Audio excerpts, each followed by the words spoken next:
Jadi kalau ada orang bilang ikhlas itu angel, Gus. Ya dia sendiri goblok karena nggak tahu logika apa. Ikhlas itu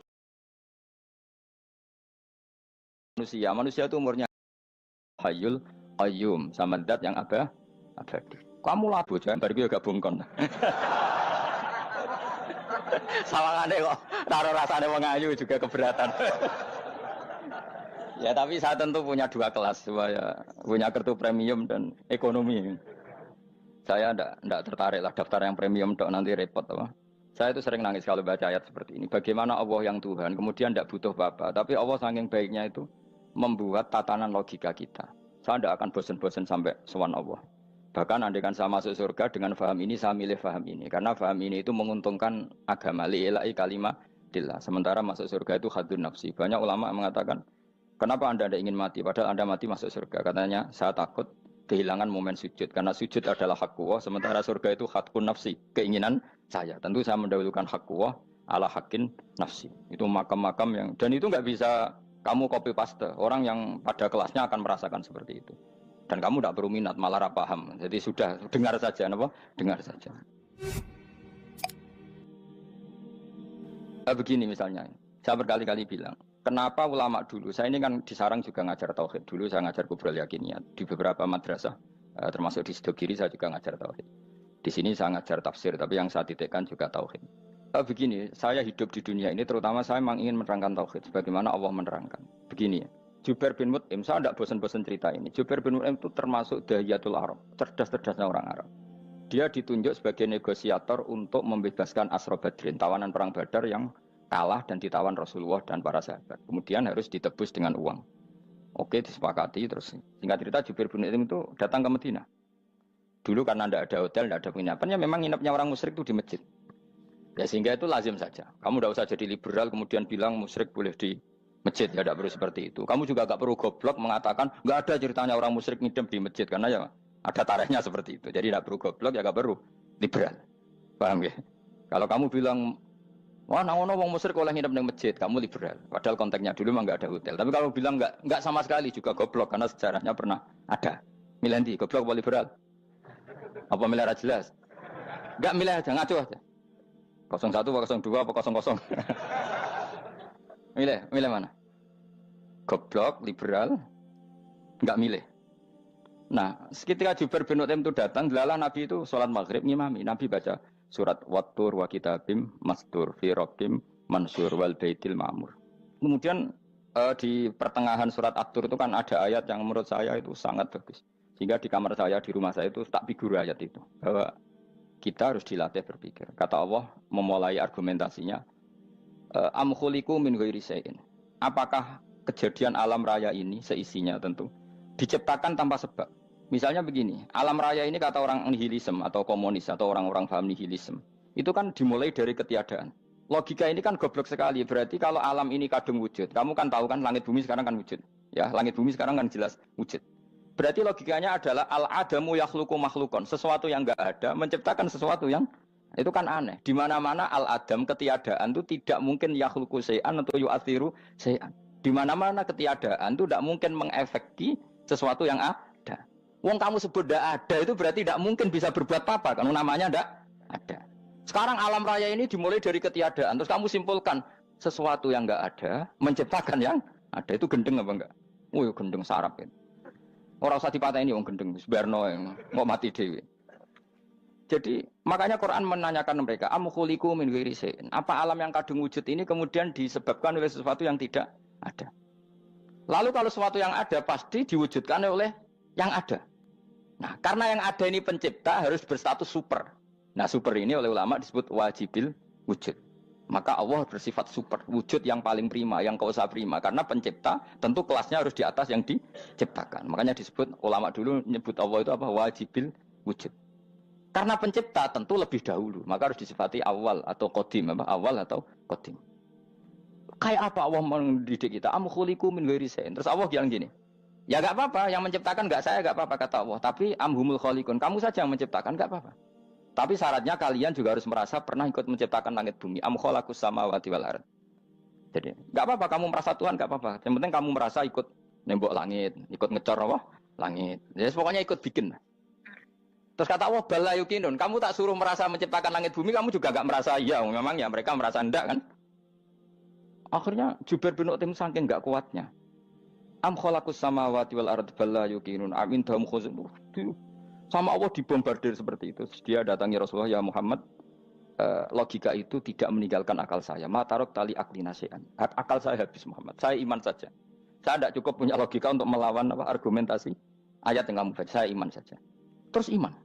Makanya kalau ada logika nihilisme bahwa sebelum alam ini adalah ketiadaan, lalu pertanyaannya bagaimana mungkin ketiadaan menciptakan yang ada? Di mana-mana ketiadaan itu la yu'atsiru syai'an wa la yakhluqu syai'an. Jenenge wae tiada. Tiada itu ya enggak ada fungsinya, ya enggak ada efeknya, enggak ada prestasinya. Ya pokoknya namanya enggak ada ya enggak ada. Nah, ini penting saya utarakan.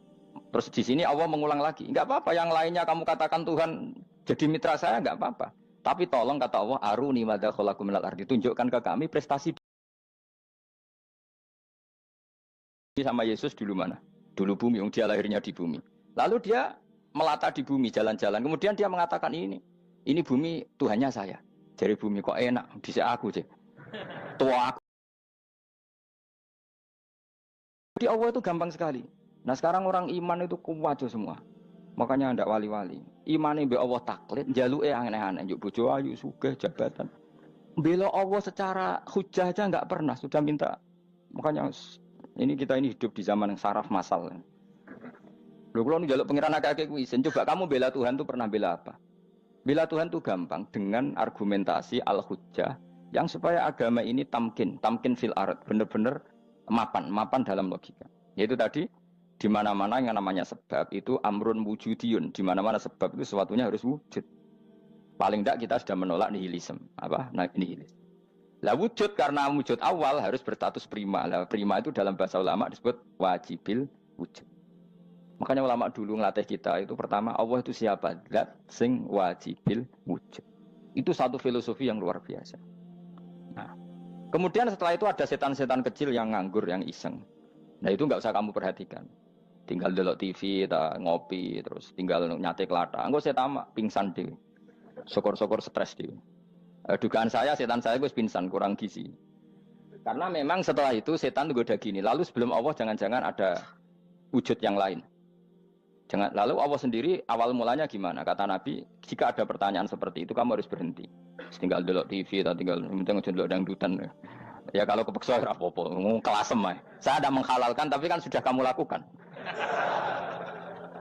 Karena itu lebih baik ketimbang pertanyaan filsafat. Banyak orang yang dulu sholat, ketika sekolah filsafat tidak sholat. Alasannya sampai menemukan jati diri itu Tuhan. Dan itu bahaya sekali karena Nabi berkali-kali bilang kamu jangan mikir tentang Allah pasti rusak. Orang kok mungkin rusak dari Nabi pasti rusak. Nah cara menghentikan gimana? Karena setan ini makhluk, akal-akalannya gampang. Tadi tak warai. Saya sebagai ulama atau sebagai manusia atau sebagai orang awam atau sebagai siapa saja. Kadang ada pertanyaan seperti itu. Tak tinggal anggeling darmo, kan pusing setan. Ini kan ngenteni. Weh, ngenteni bar lo anggeling darmo. Bariku aku lesu mangan mie. Bar mangan mie waret turu. Kan dia ngenteni terus mau bikin was-was lagi.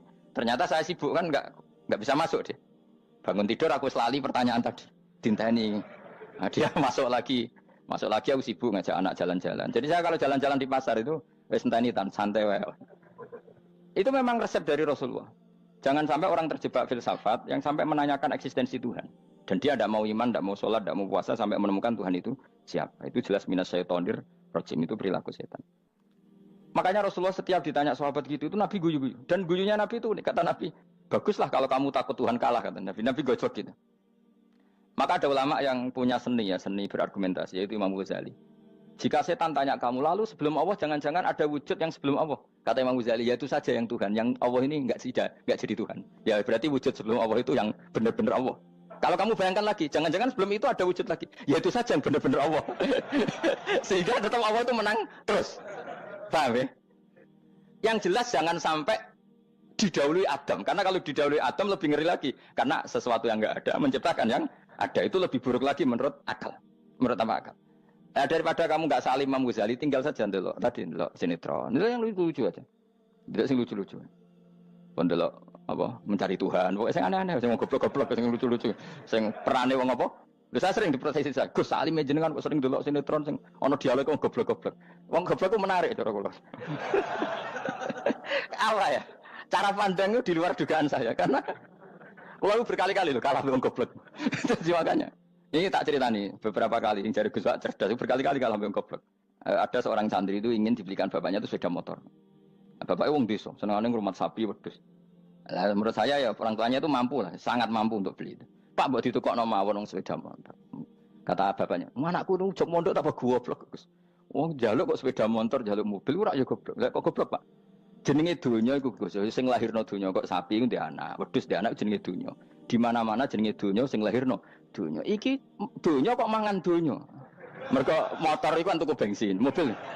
Iku cara dekne iku goblok Gus. Batin berarti kabeh kiai goblok perkarane tuku donya sing ngentekno donya. Cara dekne donya iku sing lahirno donya. Batin kok pinter iki batin. Untungnya saya ini ulama ya, ahli tafsir ya malu. Saya kalah itu ya malu. Tapi saya sebagai orang objektif fair, itu teori benar apa? Jadi donya itu ya sing lahirno donya. Donya kok mangan donya itu goblok. Untungnya dia dengan saya itu jaraknya 5 kilo 7 kilo karena 7 kilo. Lala dia diterkon sepeda motor, aku tetap mau kalah. Pak, nanti jalan kaki saja. Karena kalau pakai motor ini kegoblokan kata saya. Terus mendingan nih, loh Gus mau kalah tadi.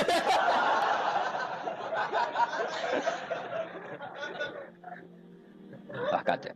Singkat cerita dia bersikeras nggak mau beliin sepeda motor anaknya karena di mana-mana dunia itu sing lahir no dunia nggak boleh dunia kok mangan.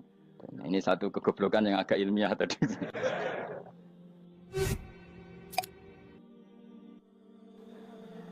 Nah Imam Asy'ari juga ngalami hal yang sama. Imam Asy'ari itu punya kita kalau ahli sunnah kan 2 partai ya. Ya dalam ahli sunnah itu hanya ada 2 partai juga. Kalau nggak Asy'ari ya Maturidi. Ya, dan sama-sama alim.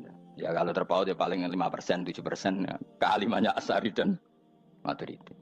Imam Asy'ari itu bikin logika yang jelimet seperti saya sekarang ini. Logikanya yang jelimet tapi permanen. Jadi yang saya ajarkan tadi itu logika yang jelimet tapi apa? Permanen. Karena tadi alam raya ini kadung wujud. Kalau kadung wujud pasti pewujudnya yang menciptakan wujud pasti adalah kewujudan. Karena al-adam la yu'athiru syai'an. Di mana-mana kenihilan tidak yu'athiru syai'an. Ya sepakat ya, gampang kan? Tentu wujud ini prima disebut wajibil wujud. Lalu Imam Asy'ari itu bersikeras. Kalau imanul muqallid itu tidak diterima. Sebanyak keberatan ulama, tapi Nabi nyatanya yaktafi bi imanil Arab al-khalina anin nadur. Nabi nyatanya mencukupkan imannya orang-orang Bedui yang mereka itu kayaknya tidak bisa mikir. Ya, Nabi yaktafi bi imanil Arab itu wong desa al-khalina anin nadur yang mereka itu tidak bisa apa? Berpikir. Ingat cerita Imam Asy'ari survei. Coba ayo kita tanya orang-orang kampung. Ternyata kegoblokan orang kampung itu ya ilmiah, masyhur itu. Imam Asy'ari saja harus belajar dari wong awam, wong goblok-goblok. Kita kok ingin ya Badawi bima araf tarubak. Kowe kok iman be Allah itu bima araf tarubak. Lalu kamu tahu Tuhan kamu atas nama apa? Dengan logika apa? Jawabnya enak. Al-ba'ratu tadullu 'alal ba'ir wa atharul aqdam yadullu 'alal masir. Angger ana tletong ya ana ontane. Angger ana bekas delamaane wong ya ana sing bar liwat. Jadi misalnya ada bekas teracak anjing, berarti anjing habis liwat. Ada bekas apa ular ya berarti ular harus liwat. Ada bekas tercak manusia ya berarti manusia habis liwat. La wa hadzal alam atharun min athari qudratillah. Alam iki bekas mesti ana sing gawe. Jadi Mas Ari pinter juga mesti logikane gak jelimet tapi memang agar ana tletong ana sapine. Ana teracake wong berarti ana sing bar liwat. Dia ngomong gampang wa atharul aqdam ya dulu alal masir. Nah, terus Imam Asy'ari habis itu ngendikan, ya sudahlah dengan logika apa saja. Meskipun karena zori hadal Arabi sebagaimana cara berpikir Bedui ini, sementing ada natur. Apa ada? Ada natur. Ya natur apa saja. Misalnya orang ahli matematika mungkin bilang angka dimulai dari 1. 0 itu akal-akalane Khawarizm. Mergo ini kebingungan nulis 10.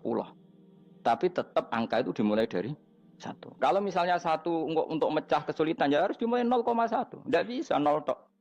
Jadi 0 dulu itu untuk mematahkan kalau jumlah itu tidak sampai 1.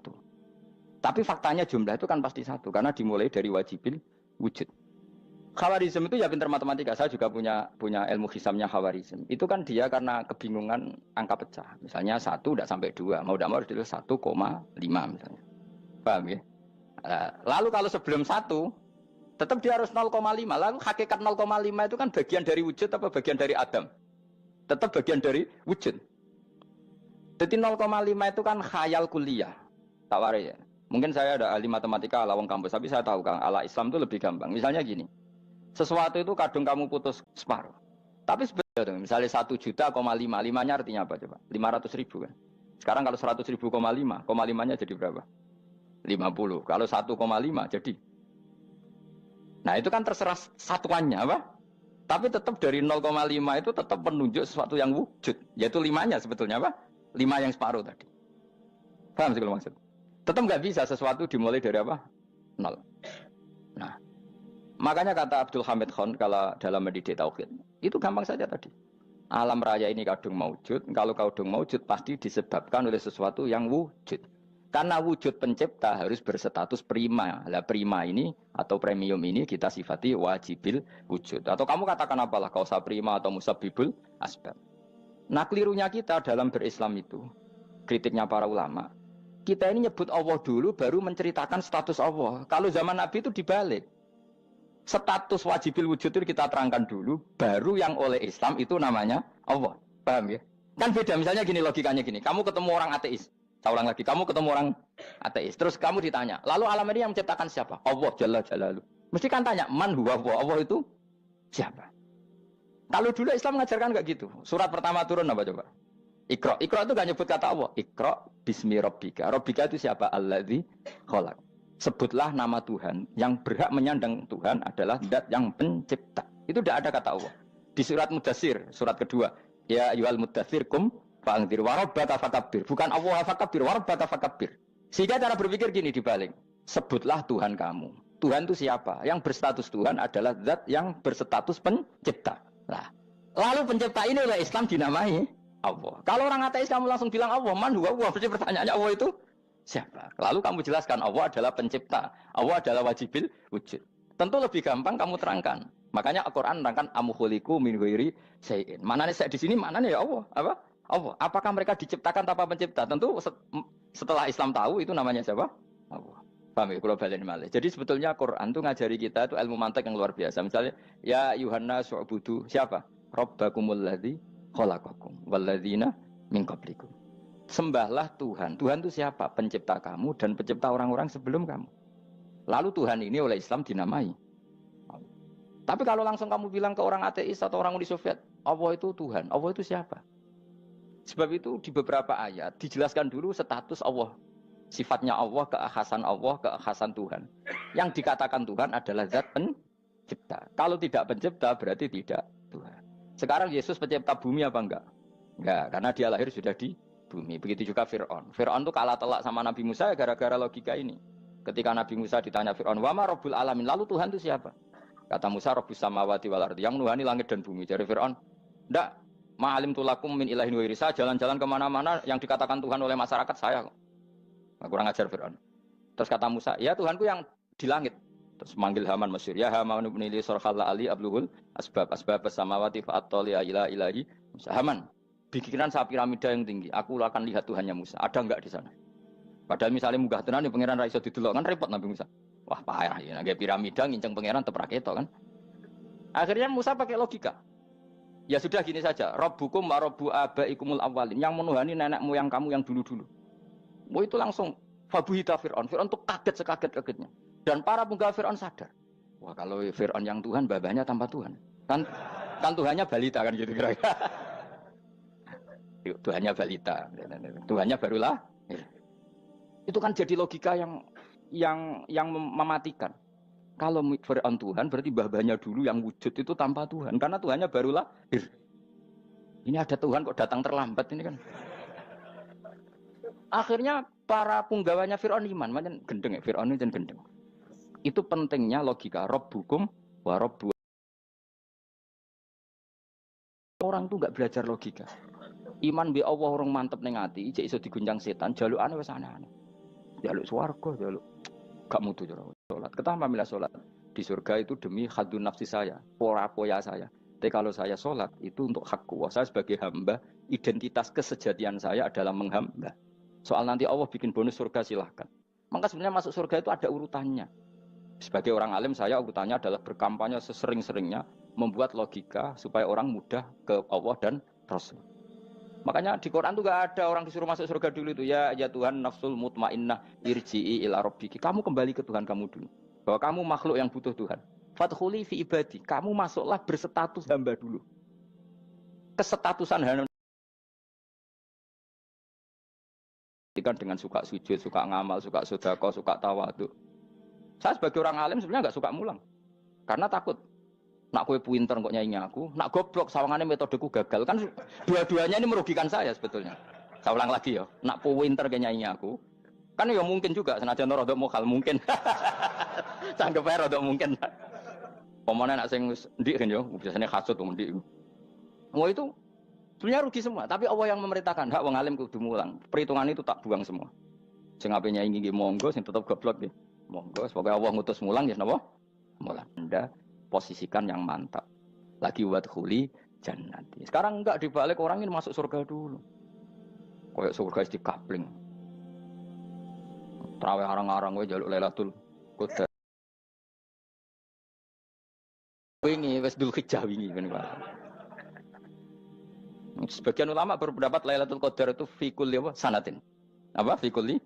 Karena Lailatul Qadar berdasar nuzul Quran dan nuzul Quran itu bisa saja hari Arafah, bisa hari apa. Ada ulama mengatakan Ramadan, tapi bisa tanggal 1. Nah, kamu kan pemalas, ikut yang partai 21, 23 karena kan wis akhir-akhir kan wis enteng. Sebenarnya Anda milih 21 berdasar ilmu apa berdasar enak anak terbatas waktunya kan? Kan lebih sempit apa? Lebih apa? Sempit. Ya saya ulang lagi ya. Jadi Allah kalau ngajarkan hujah itu gampang sekali ya. Tadi amkhuliku min ghairi syai'in. Enggak apa-apa saya ada Tuhan kata Allah. Tapi kamu harus punya logika. Alam raya ini diciptakan tanpa pencipta. Mau enggak kamu punya logika seperti itu? Bahwa alam ini yang wujud diciptakan nama itu wajibil wujud. Dan itu Tuhan kita yang oleh Islam dinamai Allah. Bang, makanya nyebut Allah itu di surat-surat awal Quran enggak ada coba. Awal surat Quran itu surat apa coba? Iqra kan? Iqra itu ada enggak kata Allah? Enggak ada. Iqra bismi rabbika. Rabbika itu siapa? Allazi khalaq. Surat Mudatsir sama. Ya ayyuhal mudatsir qum fa'anzir wa rabbaka fakabbir. Ya sudah seperti itu. Ya ayyuhan nasu ubudu rabbakum. Rabbakum itu siapa? Allazi khalaqakum. Nah, kita ini keliru metode. Pemene wong tukang wiridan Allah, Allah. Tapi ora roh Allah iku sing sapa? Ya dia Allah. Dia nyifati Allah mau sing ngekei swarga, sing ngekei duwe, sing ngekei widadari. Jadi Allah disifati sesuai selera yang menguntungkan dia. Bahwa Allah ini yang ngampuni saya, kemudian saya masuk surga, kemudian ngeloni widadari. Makanya kalau dia jadi wali tak demo. Tak laporkan MK pokoknya. Suluh. Karena ini wali pecundang. Bagaimana mungkin calon wali pikirannya khadun nafsi?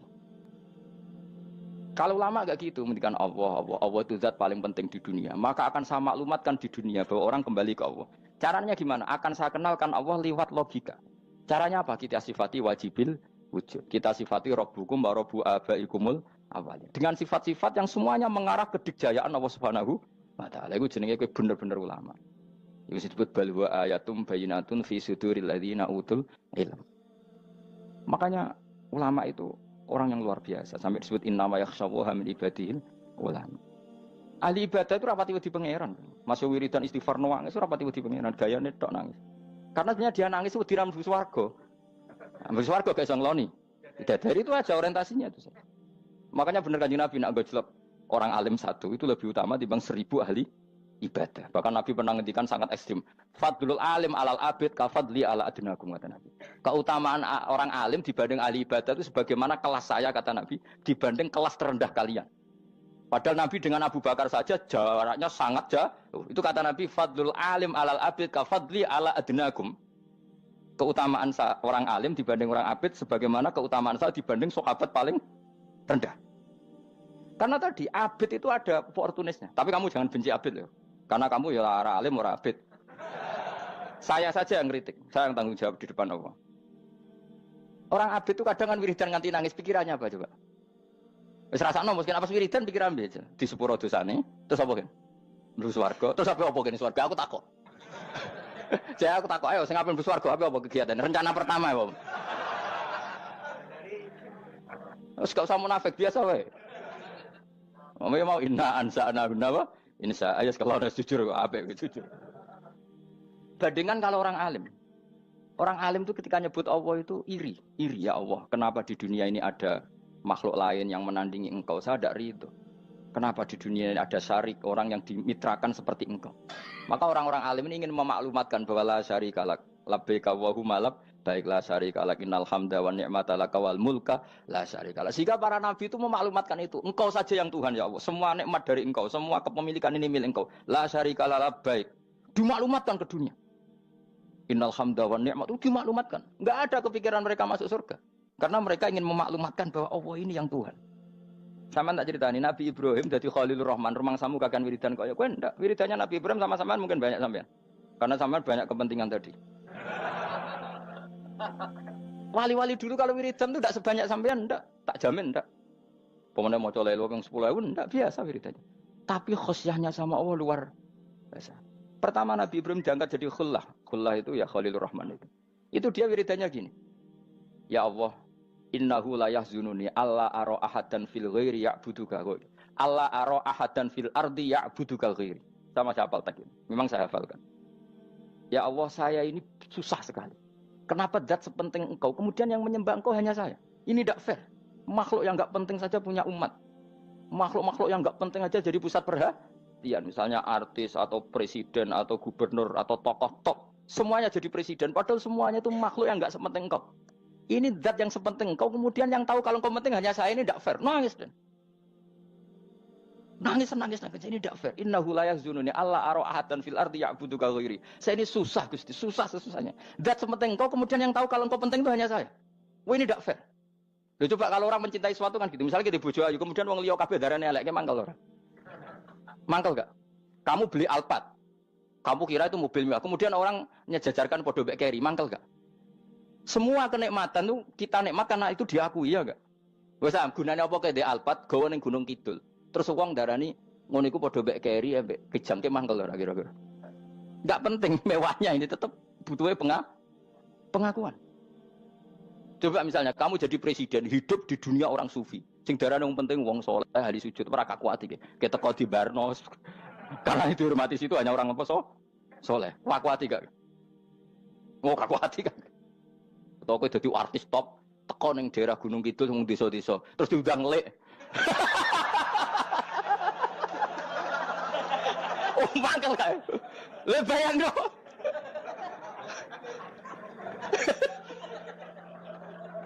Oh, kamu menteri top, menteri BUMN, barang dolan itu iso diundang lek. Mados walang lek ngono. Oh, mangkel. Karena orang keren itu butuh pengakuan apa? Wes misalnya di bojo ayu terus wong liya kabeh darane elek mangkel gak? Sebetulnya orang merasa nikmat itu karena pengakuan. Bayangkan andekan orang itu melihat Alphard itu tidak wow. Orang punya Alphard gagah enggak? Oh enggak gagah. Kalau orang lain enggak bilang apa? Oh. Ya mau misalnya di ning desa terus ana wong desa nganggep kok model tepak terus saya mau badhe numpang wedhus kula angsal Pak. Kagak habis kan. Makanya branded itu harus dimaklumatkan. Nah itu bayangkan Nabi Ibrahim. Zaman itu ada Raja Namrud yang dipuja-puja, ada orang kaya dipuja-puja. Kemudian engkau yang Tuhan, pemilik langit bumi, enggak ada muja-muja engkau. Ini enggak fair ya Allah. Nangis. Orang kok kowe eling pangeran sak jam, swarga Gusti. Dasar gak bakat wali. Saya itu pernah kangen Nabi Ibrahim itu sampai nangis dan itu saya tidak berdoa. Semua yang terkait Nabi Ibrahim itu saya baca. Mulai surat Quran, tafsir tentang Ibrahim. Dan sampai saya di Kudiro di Tadbir Allah pernah ziarah. Makanya terus Allah dengan keangkuhannya, karena Allah punya sifat angkuh dan itu sah walahul kibriya. Kan sifat angkuh baik untuk Allah tapi tidak baik untuk makhluknya. Dan Allah dengan sifat innalladzina 'inda rabbika yusabbihuna lahu bil-laili wan nahar wa hum la yasamun. Kamu tenang saja. Orang yang di sana di langit-langit itu maksudnya para malaikat itu bertasbih siang dan malam. Wa hum la yasamun dan mereka tidak berhenti-henti, tidak bosan-bosannya bertasbih. Yang diidolakan itu keren. Itu nabat itu Allah mbok jak koalisi kan gitu terus malam-malam Allah ya Allah ini cerita saja. Kelar ya sudah tidak usah diteruskin kok banyak yang tersinggung itu sampai sudah. Ya sudah tidak usah diterusin. Walau akhidu mau mengalap sapa Allah anas yang manusa bima kan perkara kasabuka nglakoni sapa anas. Minal maasi sing pira-pira maksiat. Mataroka. Mongko ora ninggal sapa wa taala dzuri ing atase dhuwure artayil ardi minda batin saking kewan apa wae. Nasama tegese kewan tadubu kang melata punasama alih ing atase arat. Kalau saja Allah ingin merusak manusia karena dosa-dosanya, pasti tidak disisakan beberapa sesuatu yang jadi kebutuhan manusia, termasuk daba, misalnya nggak ada hewan, nggak ada tanaman, nggak ada apa saja di bumi, karena Allah ingin mengadab manusia. Tapi nyatanya di balik mereka maksiat, tetap fasilitas kepentingan manusia ada, karena sifat ghafurnya Allah, sifat rahmannya Allah. Walakin yu akhiru tetapi ini ngakhirna sapa wa hum wong akeh ila ajalin temu kamaring batas musamman kang wis ditentokno. Ayo mil kiamat iki dina kiamat. Fa idza jaa mongko nalikane teko apa ajaluhum ajale wong akeh fa inna wa mongko satuna wa taala iku kana ana sapa wa bi ibadihi kan kaulan apa basiran dat sing mirsani. Fa ijazi mongko males sapa wa ing wong akeh ala amali ing atase wong ngamale wong akeh. Carane ngemales Allah tentu profesional atau prosedural bi isabatil mukminin kelawan ganjar wong mukmin wa iqabil kafirin lan nyiksa wong kafir. Ya jadi Quran itu gunanya ya membuat logika yang benar supaya orang itu menghindari kesalahan. Jadi menakut-nakuti itu kalau nggak harus tentang neraka, takut dari kesalahan, takut dari kebodohan. Kan kita juga takut kan, punya pemimpin yang salah, takut punya kasus, takut kepleset. Ketakutan tidak harus dari neraka. Makanya saya berkali-kali bilang, saya sering dulu dinasihati Mbah Mun, enak kepen alim, ojo sering mau tafsir, mari goblok dari Mbah Mun. Maksudnya mari goblok itu gini, mufassir itu manusia, kadang dia itu satu ayat umum, dia mendiktekan ke satu kasus, padahal kasusnya lebih umum. Makanya berkali-kali sama nani umpomong ini, contohnya ini, karena nanti itu mengikat. Misalnya gini ya, saya ulang lagi ya, dan gayamu kayak wong alim. Coba andekan kapasitas Anda itu RT, minta jadi presiden, itu ngelama apa doa? Tidak, jawab saja. Ngelama. Jatah kamu untuk azab, kok jaluk Lailatul Qadar, itu ngelama apa Anda? Mestinya jalukmu orang untuk azab, itu bagus. Paham ya? Banyak ulama diajak istisqa gak mau. Banyak itu ulama. Ayo istisqa kita karena sudah lama gak hujan. Kata ulama tadi, jatah kita ini kena hujan batu dari langit. Gak hujan batu sudah bagus, gak usah minta. Ulama macam-macam. Lah rai-rai ngene iki pantese untuk Lailatul Qadar apa untuk azab aja jawab. Orang untuk azab wis bagus. Yo dadi dongane ya Allah. Ampun jenengan siksa la tu akhidna. La tu akhidna maknane njuk Lailatul Qadar apa ora disiksa. Ya makam kita itu masih Rabbana la tu akhidna. Iku supaya enggak disiksa innasina waqtuna kalau kita salah. Kowe kan enggak kalau. Wah sudah salah. Jadi donga innasina waqtuna sange apikane pangeran wae ditambahin. Kalau kita salah. Kalau kita kan sudah enggak kalau lagi sudah. Sudah jelas salah berkali-kali lagi. Mbok wong diisin. Njulak jaruk Lailatul Qadar gak diisin.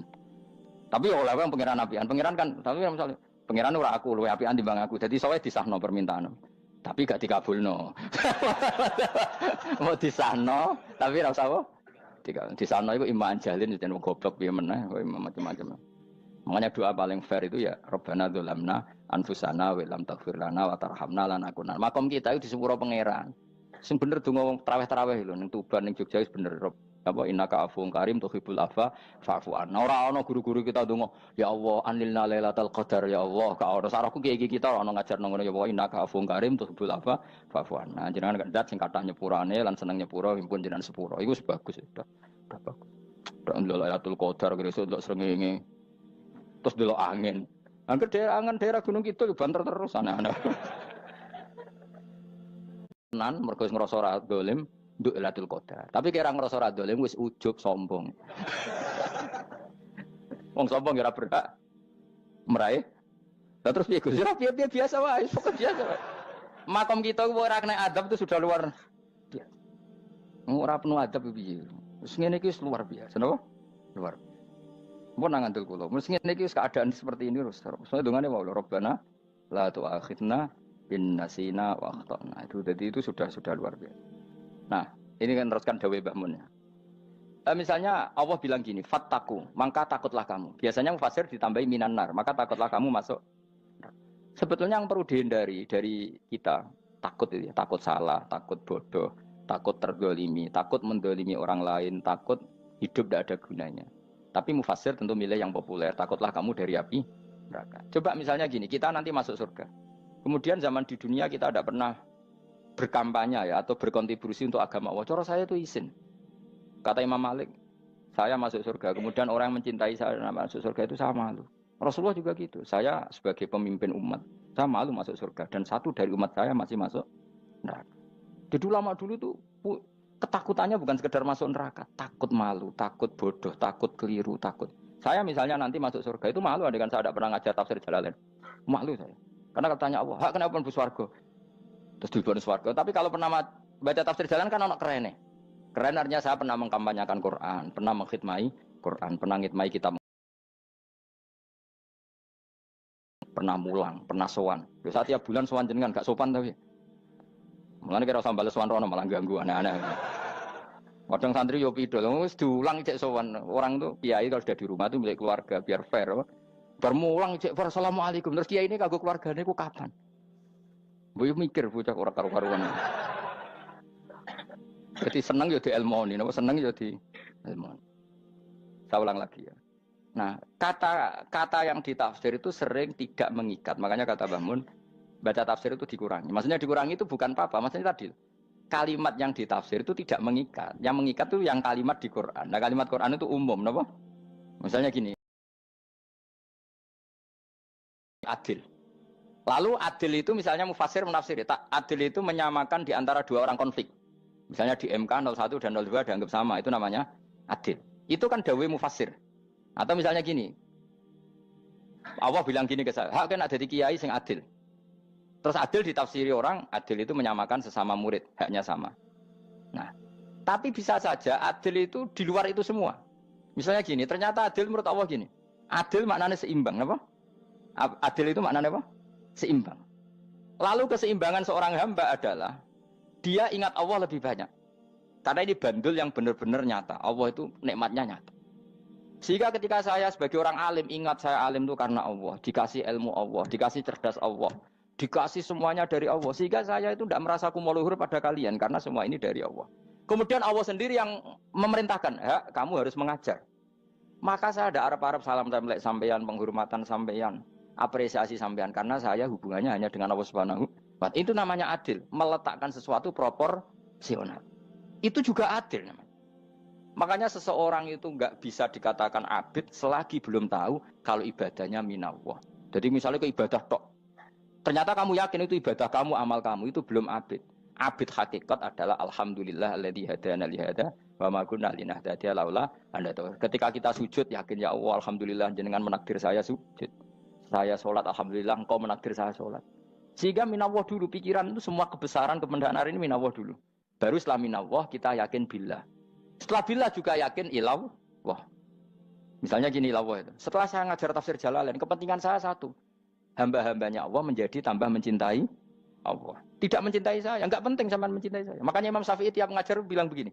Wadidtu annal khalqa ta'allamu hadal ilma wala yahmadunani. Saya senang kalau kalian belajar fikih sama saya, tapi kamu tidak usah muji saya. Jadikan fikih ini alat taqarrub kamu kepada Allah. Itu namanya minallah wa ilallah. Itu adil. Tapi adil yang dijelaskan ulama beda-beda tadi. Antara keluarga dan murid. Meskipun kamu senang mulang, jangan merantarkan keluarga, itu tidak adil. Itu kan versi, no?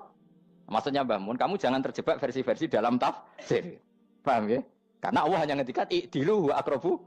Paham ya? Tapi kan penjelasan adil ini orang versi. Paham ya? Ada yang nulis adil adalah meskipun mimpin masyarakat ya ingat keluarga. Karena sing tukang wayo kan nafsirin adil adalah karena laki tidak cukup istri satu maka ya kan yo repot kan. Tapi kalau kadung istrinya 3 atau 4, adil adalah harinya sama meskipun janda dan perawan. Dari sing lanang gak adil adalah proporsional. Sing wis suwi dikumpuli dikurangi. Yang baru ya mungkin kabeh enggak kalau nuruti. Mungkin enggak. Ya, tapi itu kan versi, napa? Maka kata Mbah Mun itu memang saya itu merasakan, saya sebagai mufassir merasakan memang saya kan sering baca Jalalain beda dengan tafsir Munir, nanti beda dengan tafsir Qurtubi. Saya beri contoh misalnya. Dan kamu pasti salah jawab ini. Kalau kamu benar berarti ya alim tenan. Wa idza darabtum fil ardi falaysa 'alaikum junahun an taqsuru minas shalah. Orang kalau pergi itu boleh enggak ngosor salat? Enggak, jawab saja. Boleh kan? Ngosor salat itu apa? Misalnya salat asar 4 jadi berapa? 2. Kalau isya jadi 2. Kalau subuh? Enggak, sudah maju lah. Maghrib? Enggak, kan yang bisa dikosor hanya berapa? Yang rubaiyah, yang apa? Berarti kamu yakin antak suruh minas shalah artinya 4 jadi 2, yakin? Enggak, jawab saja. Yakin. Nah itu termasuk orang pinter ya. Berarti ilmu lagi sak trip. Ya? Sebetulnya kata Imam Qurtubi enggak. Ayat itu kan hanya bilang gini, kalau kamu bepergian maka kamu boleh menyendak sholat. Qasru itu memotong. Dari aturan yang dulu 4 menjadi 2. Sebetulnya tidak hanya itu tok. Aturan tidak boleh membawa najis menjadi boleh. Aturan harus tumak ninah menjadi tidak harus tumak ninah. Misalnya kamu sholat dalam keadaan perang, wajib tumak ninah apa boleh sambil lari-lari? Boleh sambil lari-lari. Boleh gak ketika perang kamu sholat sambil menghadap tidak ke kiblat? Boleh. Makanya antak suruh minas sholat maknanya apa? Jika kamu pergi, maka dalam konteks itu kan perang ya. Ayat itu memang konteksnya perang. In khiftum ayyaftinakumul ladzina kafar. Jika kamu dalam keadaan perang, maka boleh memangkas apa yang pernah wajib dalam aturan sholat. Paham ya? 4 menjadi 2. Keharusan menghadap kiblat menjadi tidak wajib. Membawa najis sholat sah enggak? Enggak kan? Tapi kalau dalam perang, kemudian pedang kamu ada najisnya, boleh dibawa enggak? Boleh. Jadi maknanya taksuru a'ammu min ayakuna qasra sholat wa a'ammu min ayakuna wajibati sholat yang sekarang enggak wajib. Semua itu namanya juga meringkas kewajiban. Berarti namanya nih, jika kamu dalam keadaan perang, maka boleh memangkas sesuatu yang dulu wajib menjadi tidak wajib. Yang dulu haram menjadi boleh. Tapi mufassir mencontohkan qasrus sholat hanya 4 menjadi 2. Dong ya? Oh ya, nanti alim ngono tenan wis dokter tafsir sang. Enggak tak iku sudah dhewe. Tapi perlu orang lain ngakui. Jadi itu contoh kecil. Jadi mufassir karena kebetulan dia tahunya hanya qasru sholat itu 4 jadi 2, dia itu. Padahal di tafsir lain diterangkan qasru itu artinya menyingkat atau mencendak atau memangkas.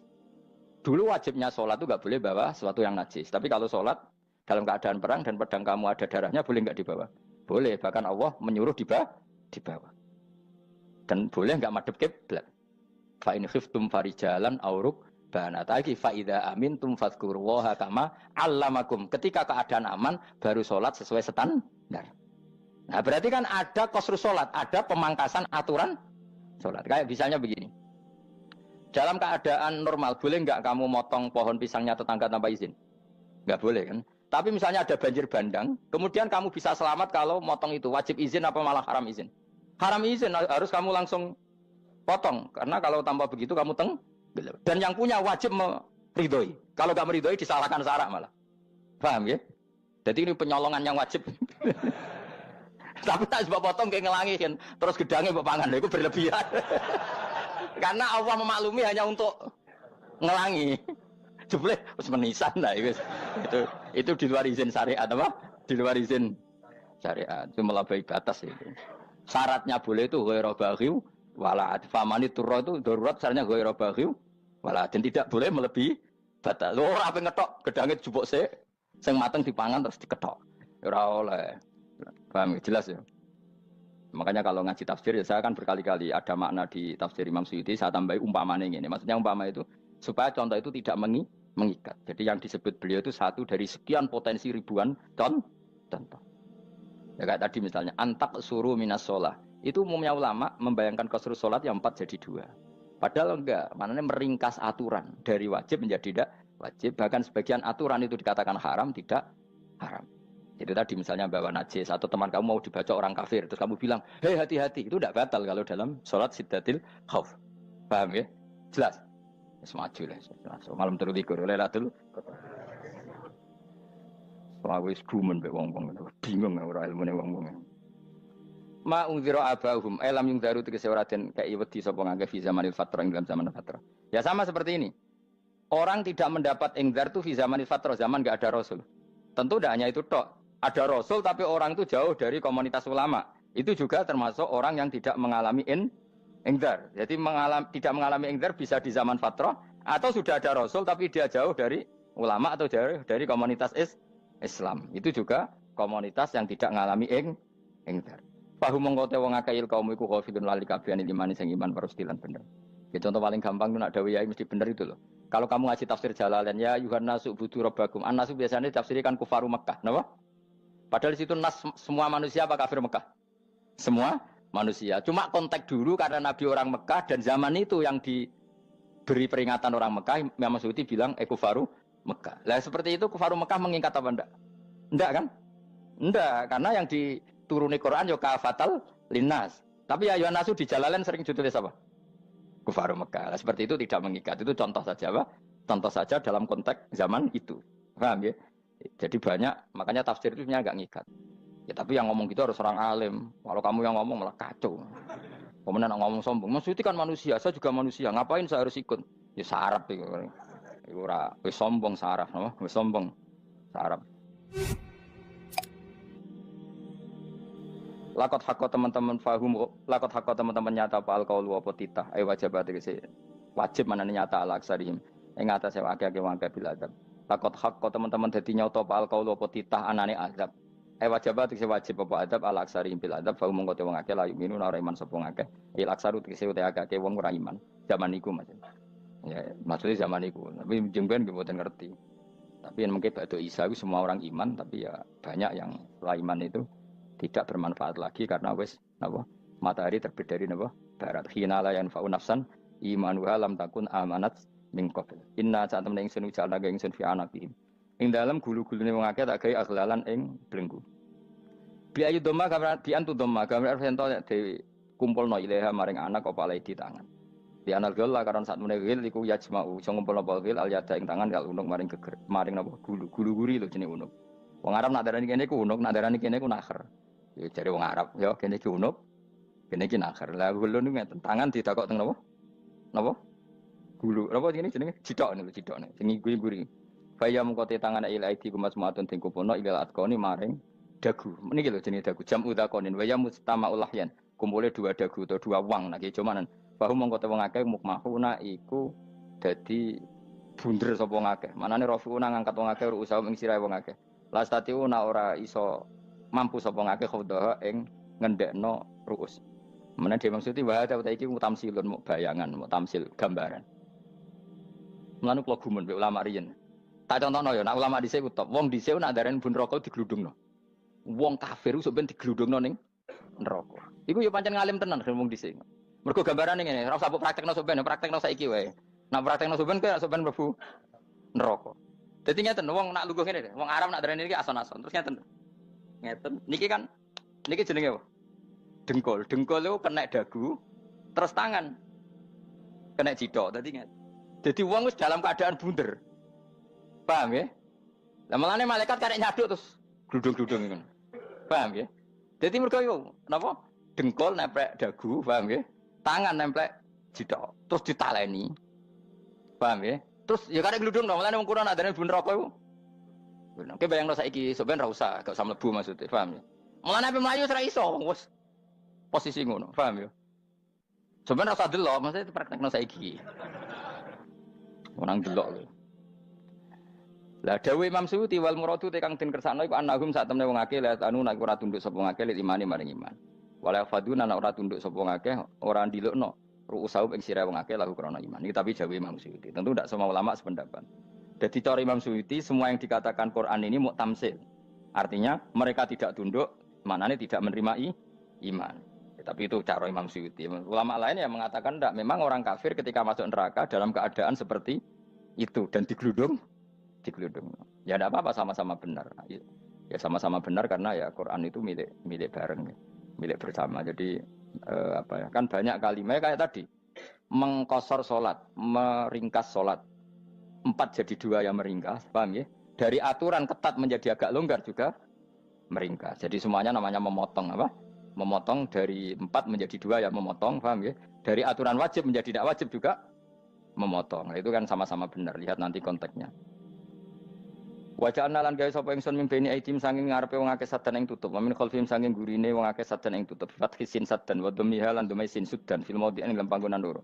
Faksena mongko ngekeki gelap ingsun ing wong akeh fa mongko te wong akeh lagi sirun rane ngali sapa wong akeh.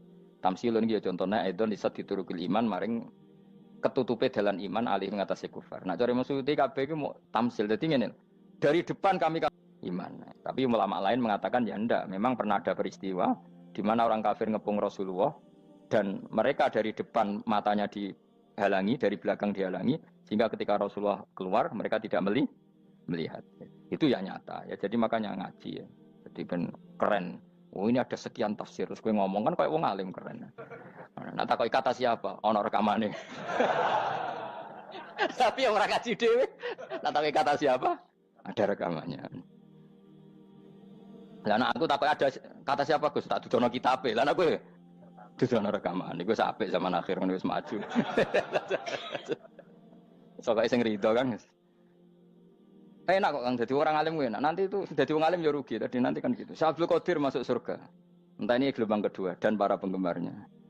Jadi akhirnya sing alim tenan yang mlebu swarga, sing kedua dan para penggemarnya. Iku ora usah alim Kang, cukup penggemar. Jadi tahu sebenarnya rugi kan. Gus Pak masuk swarga kedua dan para penggemar. Waduh. Terus jebule padha ae. Itu saking rahmane Allah. Kenapa? Kan masyhur itu hadis itu. Rasulullah itu ada sahabat nangis, enggak bisa tidur nangis. Berhari-hari enggak bisa tidur nangis. Hanya karena ingin punya satu pertanyaan. Lama-lama ketemu Nabi, ya Rasulullah saya sudah berhari-hari enggak bisa tidur, ingin menanyakan ini tapi tidak berani. Coba kamu tanya saja. Ya Rasulullah, saya ini kalau mati, engkau kan suatu saat dipanggil Allah. Saya tidak ketemu engkau. Makanya mumpung sekarang saya tak melihat wajah engkau sekuat-kuatnya, sepuas-puasnya. Karena Nabi ya. Terus, kenapa? Ya kalau engkau di surga, saya di neraka kan enggak ketemu lagi. Atau kalaupun engkau di surga kan kelasnya beda, kan enggak ketemu lagi. Jadi kemungkinan dua-duanya itu enggak ketemu. Kata. Karena tadi bisa saja, ya artinya Nabi karuan di surga, saya di neraka enggak ketemu. Atau engkau di surga, saya di surga pun beda kelas, ya enggak ketemu. Terus kata Nabi, enggak begitu aturan mainnya. Almarhum ma'aman ahabba. Orang itu sesuai yang dia orang bersama orang yang dicintai.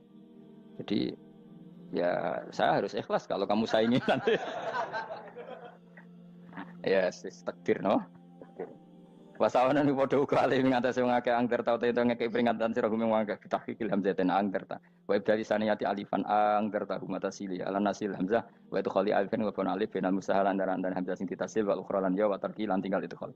Am lam tungzirhum wong ra wis bakat kafir mbok elingno cek rambu elingno tetep la yuk minun ora gelem iman. Lah sing iman iku sapa inama tungziru mestine ngelingno sira. Maksude yan fa'u tegese manfaat apa ing daruka peringatan sira.